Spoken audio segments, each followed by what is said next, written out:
여러분 안녕하세요. 사순절 13번째 날입니다. 제가 왜 웃냐면요. 여러분 사실은 이제 제가 이 영상을 음, 저녁 늦게 이거를 찍어 놓습니다. 하루 전치를 찍어 놓는 거죠. 그래서 이 영상을 통해서 이제 아침에 제가 일찍 나가기 때문에 너무 일이 많아요. 그래서 이렇게 해서 또 이렇게 조용한 시간에 이렇게 묵상을 나누고 그리고 이제 아침에 제가 이제 올리는 거예요. 그런데 이제 오늘 일도 참 많고 그리고 몸도 조금 체력도 좀 많이 좀 딸리는 하루였어요. 그래서 말씀을 제가 늘 미리미리 준비해 놓는데 그게 이제 이번 주가 좀 힘들었어요. 그래서 그런 부분 때문에 계속 오늘 말씀을 묵상만 하고 준비를 못 했었어요. 그러다가 이제 묵상을 하고 하나님께서 마음을 주시는 게 있어서 그거를 이제 제가 녹화를 했어요.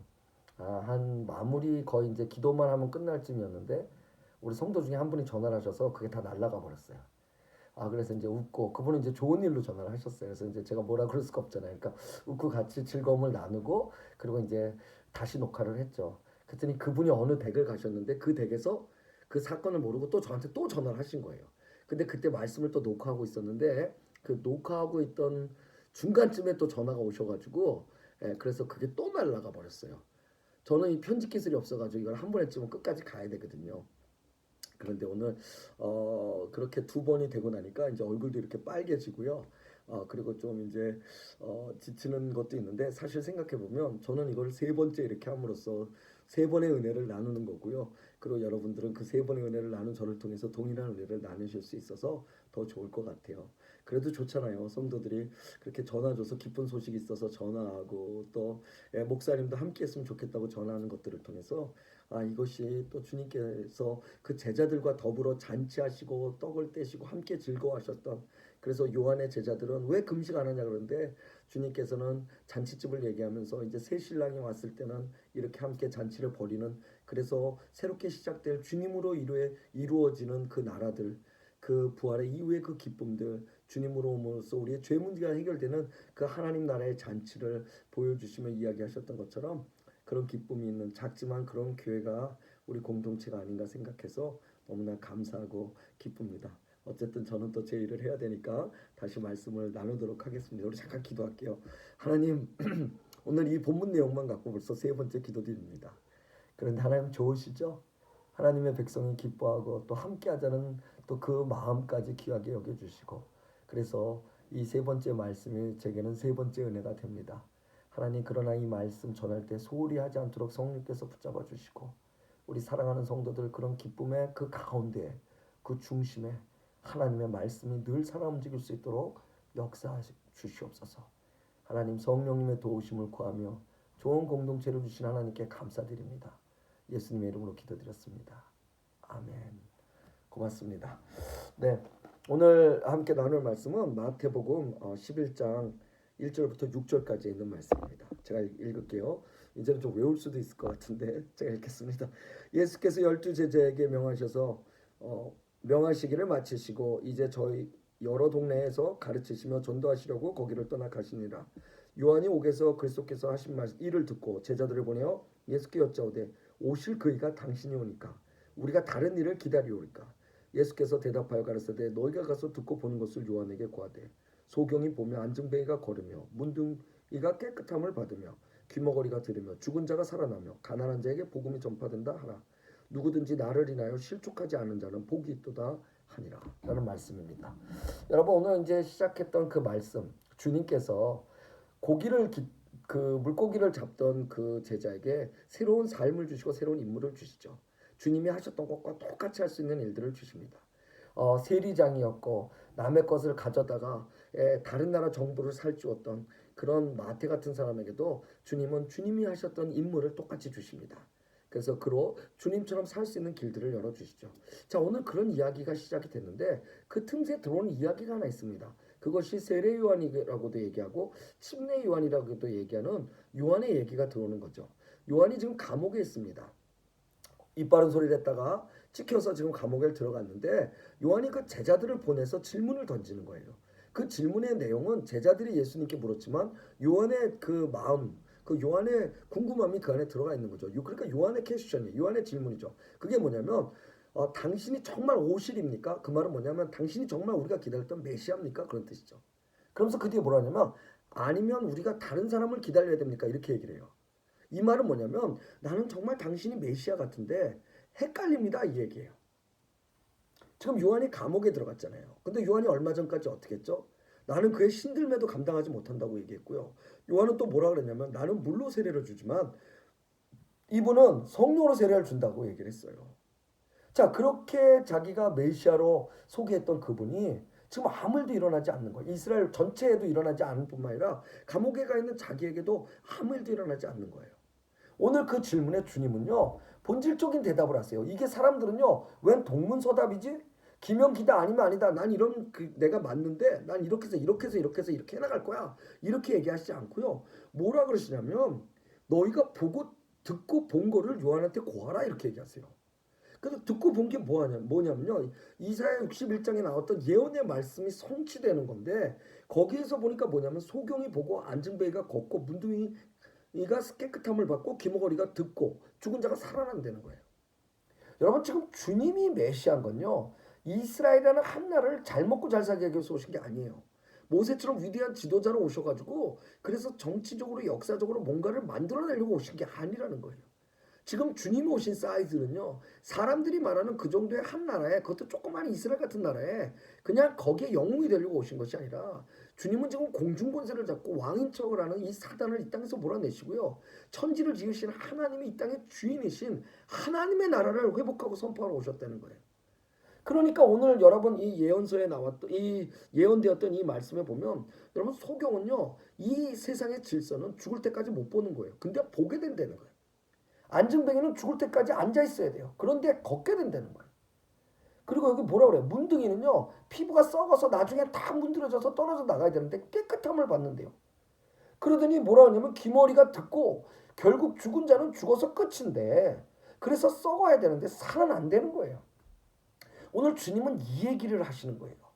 그래서 지금 요한이 그 의문을 갖고 있는 그 질문 너머에 지금 당신이 누구신지를 가장 정확하게 설명을 해주고 계신 것이 오늘 이거라는 거예요. 그래서 너희 보고 들은 대로 얘기하라고 말씀을 하시죠. 그래서 오늘 주님께서 사실 여러분 이 본문의 말씀을 제가 지금 주일날 말씀을 좀 다시 전할까 생각합니다. 지금 기도 중인데요. 이 본문의 말씀이 너무 커요. 너무 좋아요. 그래서 제가 이거를 노트픽으로 태킹을 못한 거예요. 왜냐면 이 묵상 시간에는 짧게 하나를 드려야 되는데 그러기엔 이게 너무 많은 것들을 담고 있어서 그랬습니다. 그런데 중요한 건 뭐냐면 그렇게 되시면서 6절에 뭐라 하냐면 누구든지 나를 인하여 실족하지 아니하는 자는 복이 있다 이렇게 얘기하세요. 여러분 여기서 실족하지 않는다는 건 걸려 넘어지다 또는 덫에 걸리다 이런 뜻을 얘기하는 거예요. 그러니까 다른 말로 하면 누구든지 걸려 넘어지지 않는 자 뭐에? 자기의 의심에 뭐에? 자기의 헷갈림에 뭐에? 자기가 갖고 있는 어떤 이렇게 믿음 없음에 그래서 실족하지 않는 자는 복이 있다는 다시 말로들은 뭐냐면 의심하지 않고 믿는 자는 복이 있다는 말씀이에요. 근데 여러분 의심이 어떻게 안 되겠어요? 그래서 여러분 의심이 돼도 그럼에도 불구하고 믿는 자는 복이 있다는 말씀을 하시는 겁니다. 여러분 근데 이거는요 사실은 이스라엘 백성 그 당시에 예수님을 보고 왜 메시아인 줄 알았지 저랬지 얘 메시아인 줄 알았는데 저랬지 왜 사역을 저렇게 하고 계시지 왜 정치적인 해방을 안 하고 로마를 상대로 안 싸우고 계시지 이런 모든 사람으로부터 당신이 정말 누군지를 오늘 5절을 통해서 말씀해 주셨던 그 부분이 굉장히 중요하거든요. 근데 이건요 여러분 이스라엘 당시의 백성들뿐만 아니라 오늘 말씀을 듣고 오늘 신앙생활은 우리 모두에게도 성도들 모두에게도 100% 적용되는 이야기라는 겁니다. 왜 그러냐면 우리가 신앙생활하다 보면 헷갈릴 때 있거든요. 우리가 뭔가를 결정할 때 보면 헷갈릴 때 있거든요. 그래서 우리는 결정도요 마치 점쟁이가 뭔가를 정해주듯이 완벽한 결정을 A나 B 중에 하나를 결정해야 되는 걸로 여겨요. 근데 주님은 그렇게 결정하라고 얘기하신 적이 없어요. 주님은 믿음을 가지라고 얘기하십니다. 믿음이 있는 자는 A를 결정하든 B를 결정하든 하나님이 하시고 계신다는 사실에 대해서 너무나 믿을 수 있기 때문에 뭘로? 그 순수함 때문에 그러니까 믿고 맡길 수 있는 놀라운 은혜가 그리고 놀라운 능력이 하나님으로부터 우리가 흘러나올 수 있게 하는 겁니다. 주님의 옷자락만 만져도 내 몸이 날 거라고 생각했던 혈류병 환자가 그 옷자락 잡는 그 순수함 하나 때문에 날 거라고 생각했던 그 믿음 때문에 주님에게서 능력이 빠져나갔다고 얘기하셨던 그 놀라운 능력이 오늘을 살아가는 우리 성도들에게도 이 순수함으로 그것을 실족하지 않는 자 그것을 믿는 자들은 복된 길을 우리가 얻을 수 있다고 말씀하시는 겁니다. 왜요? 때로는 우리가 생각하는 메시아, 때로는 우리가 생각하는 예수님의 모습이 정말 본질적 모습이 아닐 수 있기 때문에 오늘 요한이 생각한 것처럼. 근데 오늘 주님은 본질을 얘기하시거든요. 내 사이즈는 그 정도가 아니야. 그건 다른 말로 하면 뭔지 아세요? 그럼 우리가 원하는 대로 안 돼요. 그런 게 아니에요. 그건 뭐냐면 와 그렇게 크신 분이 그 일을 행하심에 내게 그것을 그 행하시는 그 안에 있는 나는 내가 생각했던 것보다 훨씬 큰 축복을 누릴 수 있는 은혜가 그 안에 있다는 것이죠. 그래서 우리는 순수하게 믿을 수 있어야 돼요. 여러분 중에 정말 주님이 계시긴 하는가라는 의심, 그래서 다른 대안을 세울까 해야 되는 의심, 내가 정말 기도하고 있는데도 응답을 안 해주시니까 점쟁이를 찾아가야 되는 거 아니야? 요새 이런 크리스찬들이 있대요. 여러분 정말 창피한 거예요.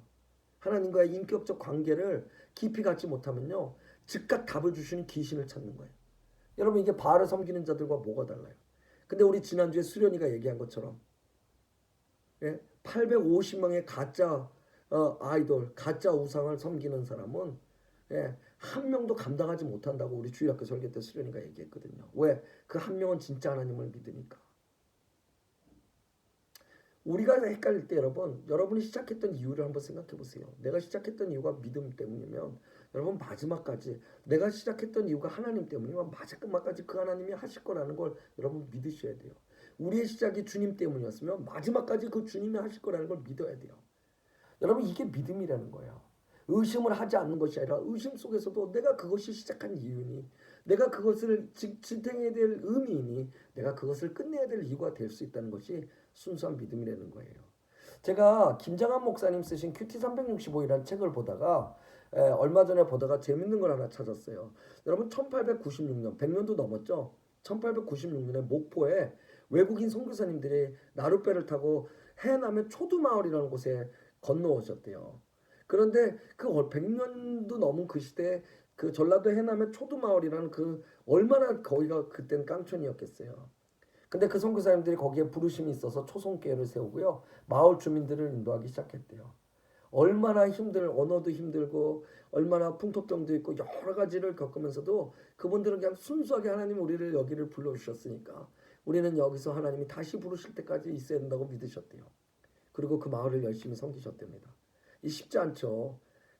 이민교회 하다 보면 같은 말을 쓰고 같은 언어를 쓰고 같은 문화권에 있는데도 쉽지 않을 때 많거든요. 말 안 통할 때 많아요. 그런데 이 외국인 선교사님이 그 시골에서 그 옛날에 가서 그 사람들을 한 번도 하나님의 이런 단어를 듣지도 못한 사람들을 데리고 남은 인생들을 통해서 거기서 얼마나 헌신하시며 살았겠어요. 그런데 순수하게 하나님께서 부르셨으니 거기서 계셨대요. 그리고 세월이 지나서 100년이 넘었는데요. 지금 그 100년이 넘은 지금은요. 그 초두마을에 110명의 주민들이 있는데 110명 주민들 모두가 100% 예수님을 믿는 크리스찬들이 됐다고 합니다. 너무 재밌는 건요. 마을 전체가 크리스찬이기 때문에 이 마을로 이주 오는 사람들이나 이 일로 시집 오거나 장가 오는 뭐 사이나 며느리들도 자연스럽게 교회 다니게 되고요. 마을 회의나 나들이 같은 행사하면요. 이 마을은요. 그 이장님이 나와서 반드시 기도하고 시작한답니다. 잔칫날에도 술병 못 찾고요. 그리고 보통 시골 잔치는 술이나 뭐 담배들이 막 이렇게 연기가 많은데 담배도 거의 피지 않아가지고 군 보건소가 이 마을을요 건강실천 마을로 지정하기도 했답니다. 이 마을에 교회가 두 개 있는데 이 두 개 있는 마을도요 예전에 그 마을 이장을 맡고 있었던 김경호 안수 집사님이란 분의 간증을 통해서는 자신이 그 이장으로 있는 5년 동안 주민들끼리 한 번도 다투거나 서로 흠을 잡는 불상 사례가 없었다고 이야기를 하더라고요. 여러분 110년이 넘게 자란 믿음의 뿌리가 한 마을에 전체를 그리스도인으로 바꾸는 결실을 했어요. 왜요? 순수하게 부르심을 입었던 그래서 그 자리에 있었던 그 선교사님들 때문에. 그 책에 보니까 이런 얘기도 나오더라고요. 스미스 목사님이라는 분이 계신데 그분이 한 믿음 없는 아이에게 복음을 전했대요. 우리가 죄 때문에 어떤 문제가 있고 예수님이 어떻게 십자가 지셨고 그리고 그것 때문에 구원에 이르렀고 그리고 그래서 주님은 우리에게 하늘로 올라가시면서 성령을 주시고 사마리아 땅끝까지 이르러 유다 온 사마리아 땅끝까지 이르러서 내 증인이 되란 말씀을 하셨다고. 그러니까 이 아이가 예수님을 영접했대요. 그러고 나서 그 다음날 이 아이가 목사님이 계신 교회로 온 거예요. 그래서 목사님 너 어쩐 일이야? 그랬더니 이 아이가 하는 소리가 저희 엄마가 하나님을 안 믿는데요. 제가 증인이 되라 그래서 엄마를 모시고 왔어요. 목사님 저에게 해주셨던 어제 그 복음을 엄마에게도 해주실 수 있으세요? 그래서 엄마에게 그 복음을 또 전했대요. 그리고 또 동일한 복음을 전하고요. 엄마도 그날 예수를 영접했답니다. 그리고 목사님 너무 감사해서 하나님께 감사를 드리고 그 다음 날도 이제 교회 가셨는데 교회 가 있는데 그 아이가 또 왔더래요. 그래서 목사님이 어쩐 일이야 그랬더니 저희 할아버지도 복음을 들은 적이 없어서 복음을 들으러 왔어요. 목사님 제게 해주신 말씀 우리 할아버지에게도 해주셔서 하나님 만나게 해주세요. 그래서 할아버지도 그날 복음을 듣고요. 그리고 그 할아버지도 또 예수를 영접했다고 합니다. 이렇게 해서 온 가족이요 예수를 영접했는데 이 가족은 이 아이가 했던 순수한 믿음 그대로 다른 사람들에게도 복음을 전하는 일을 하게 됐다는 간증을 동일한 책에서 제가 읽은 적이 있습니다. 여러분 순수한 믿음은요 나의 입장을 넘어섭니다. 순수한 믿음은요 내 생각을 넘어섭니다. 순수한 믿음은요 하나님께 딱 착상이 돼서 그분의 마음으로 세상을 보고 그분의 마음으로 나를 볼 수 있게 됩니다. 여러분 순수한 믿음은요 그래서 하나님을 움직이게 합니다. 만군의 여호와 이름으로 나갈 때 그 철없는 아이가 던졌던 돌이 이스라엘 군대 전체가 덜덜 떨던 그 한 명의 골리앗이라는 넘을 수 없는 장벽을 부셔버리는 놀라운 역사가 일어난 건 성경에 나오는 전설이 아니라 오늘에도 하나님 역사하시는 일이기 때문에 그렇습니다. 오늘 말씀 이번 세 번째 거는 안 끊기고 잘 갔죠? 여러분 오늘 말씀 여러분께서 다시 한번 붙잡으시고요. 그래서 내 안에 정말 순수한 믿음이 있는가?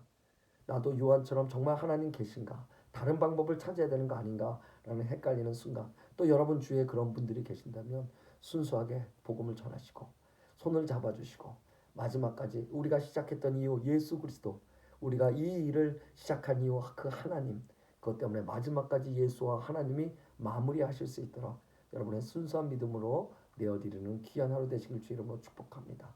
기도하시겠습니다. 하나님 고맙습니다. 감사합니다. 늘 부족한 우리에서 의심하고 불안해하고 두렵지만 하나님 실족하지 않는 자가 복이 있다는 오늘의 말씀대로 하나님이 어떤 분이신지를 알아가는 과정 속에서 내가 설사 이해할 수 없는 부분들이 있다 할지라도 오늘 그 질문을 통해 아멘 하고 나는 오히려 순수하게 실족되지 않는 하나님을 믿는 귀한 삶 살 수 있도록 허락하여 주시옵소서. 내가 이 믿음의 여정을 주님 때문에 시작하였사오니 마지막까지 주님 때문에 갈 수 있도록 붙잡아 주실 줄 믿사오며 오늘 하루 하나님께 올려드립니다. 예수님의 이름으로 기도드렸습니다. 아멘. 여러분 고맙습니다. 감사합니다. 복된 하루 되세요.